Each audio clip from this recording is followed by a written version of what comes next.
সামনে কি আমরা ঈদুল আজহায় যাবো না, তাহলে আমরা কি স্বাধীনতা ছাড়া যাবো, মুক্তি ছাড়া যাবো? আমি আপনাদেরকে কথা দিতে চাই, শেষ ব্যক্তি যদি কেউ এখানে উপস্থিত থাকে, আমি আরিফুজ্জামান বিন আবু বকর, এই নামটা আপনারা আপনাদের যদি কখনো রাজপথে নামতে হয় আর তার সামনে কাউকে দাঁড়াতে হয়, প্রথম বুলেট যদি বুকে নিতে হয়, আমার নামটা অন্যায়ের বিরুদ্ধে কথা বলতে চাই না, ন্যায়ের পক্ষেই থাকতে চাই। যে চেয়ারম্যান স্যার, চেয়ারম্যান মহোদয় এতগুলো লাইনম্যানকে, এতগুলো সুপারভাইজারদের বদলি করলেন, এটা ইনস্ট্রাকশন বহির্ভূত 48 বছরে এর কোন নজির। তাহলে তিনি এটা না জেনে যদি বদলি করেন, তার অযোগ্যতা থাকে। আর জেনে শুনে যদি এতগুলো লাইনম্যানকে মৃত্যুর দিকে ফেলে দেন, তাহলে এটা তার একগুঁয়ে হটকারিতার শামিল। এই কারণে নৈতিকতার জায়গা থেকে তিনি তারা চেয়ারে বসে থাকার যোগ্যতা হারিয়ে ফেলেছেন। আমার কথা কি আপনাদের কাছে ক্লিয়ার? চাই আমার ভাই মারা যাবে, আপনি তামাশা করবেন, খেলা করবেন? আমার চাকরি কি?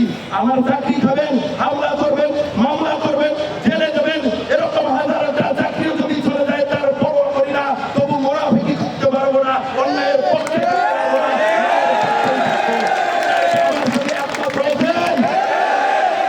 সবার হাত তুলে দেখতে চাই, সবার উপস্থিতি সবার হাত দেখতে চাই। আল্লাহ কবুল করুন।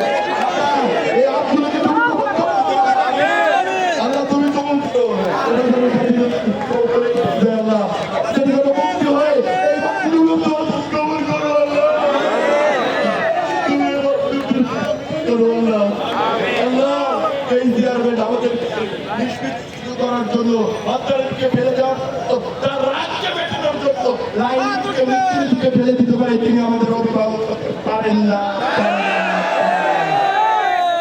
আমার এই হাতগুলোকে আল্লাহ কবুল করুন। অনেক কথা সঙ্গে আছে, অনেক কথা আছে, আমি বলেছি আপনাদের সঙ্গে থাকবো।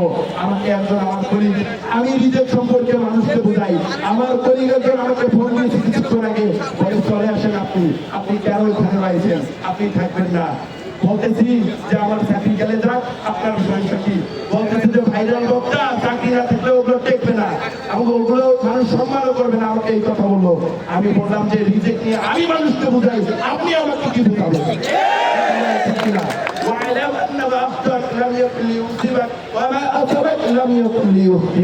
তুমি যা পেলে না তা তুমি কখনোই পেতে না, আর যা তুমি পেলে তা তুমি না পেয়ে কখনোই থাকতেই না। কয়বার লেখা হয়েছে? 3 বার লেখা হয়েছে। পৃথিবী সৃষ্টির 50,000 বছর পূর্বে একবার লেখা হয়েছে, আল্লাহ আওয়াতে একবার লেখা হয়েছে, মাতৃগর্ভে যখন ছিলাম 40-এ 4 মাস পরে আবার ভাগ্য লেখা হয়েছে। তবে ভাগ্য পরিবর্তন হয়, দোয়া ব্যতীত ভাগ্যের পরিবর্তন হয় না। আমি আপনাদেরকে উদাত্ত আহ্বান জানাবো, সকলেই 5 ওয়াক্ত নামাজ পড়বেন, করবেন তো? লোকমান আলাইহিস সালাম বলতেছেন তার পুত্রকে, সূরা লোকমানের 17 নম্বর আয়াত, ইয়া বুনাইয়া আকিমিস সালাতা ওয়া'মুর বিল মা'রুফি ওয়া নাহি আনিল মুনকারি ওয়াসবির আলা মা আসাবাক। বললেন যে হে প্রিয় বৎস, ইয়া ইবনি মানে আমার পুত্র হয়, আর বুনাইয়া দ্বারা প্রিয় বৎস হয়, তুমি সালাত কায়েম করো, সৎ কাজের আদেশ দাও, অসৎ কাজ থেকে নিষেধ করো, বিরুদ্ধে কথা বলো। আবার বললেন যে যখন তোমার উপরে বিপদ দিনে আসে, মুসিবত নেমে আসে, তখন সেক্ষেত্রে তুমি ধৈর্যশীল হও। আমরা ধৈর্যশীল হবো তো? ধৈর্যশীল হবো তো? আচ্ছা, এবার হাত করতে চাই আমি। এখানে যারা রয়েছেন, ঈদ করার আগে যদি আমাদের ভালো ফয়সালা আসে, যদি এই দাবিগুলো মেনে নেওয়া হয়, তখন আমরা যেতে পারি, কোনো সমস্যা নেই, আনন্দ রিলিজ করে যাবো ইনশাল্লাহ। কিন্তু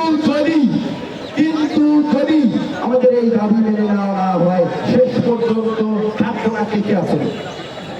থাকবো না শেষ পর্যন্ত? শেষ পর্যন্ত থাকবো না কেউ আছেন? আচ্ছা, শেষ পর্যন্ত থাকবো না কেউ নাই, তার মানে প্রত্যেকে থাকবে তো?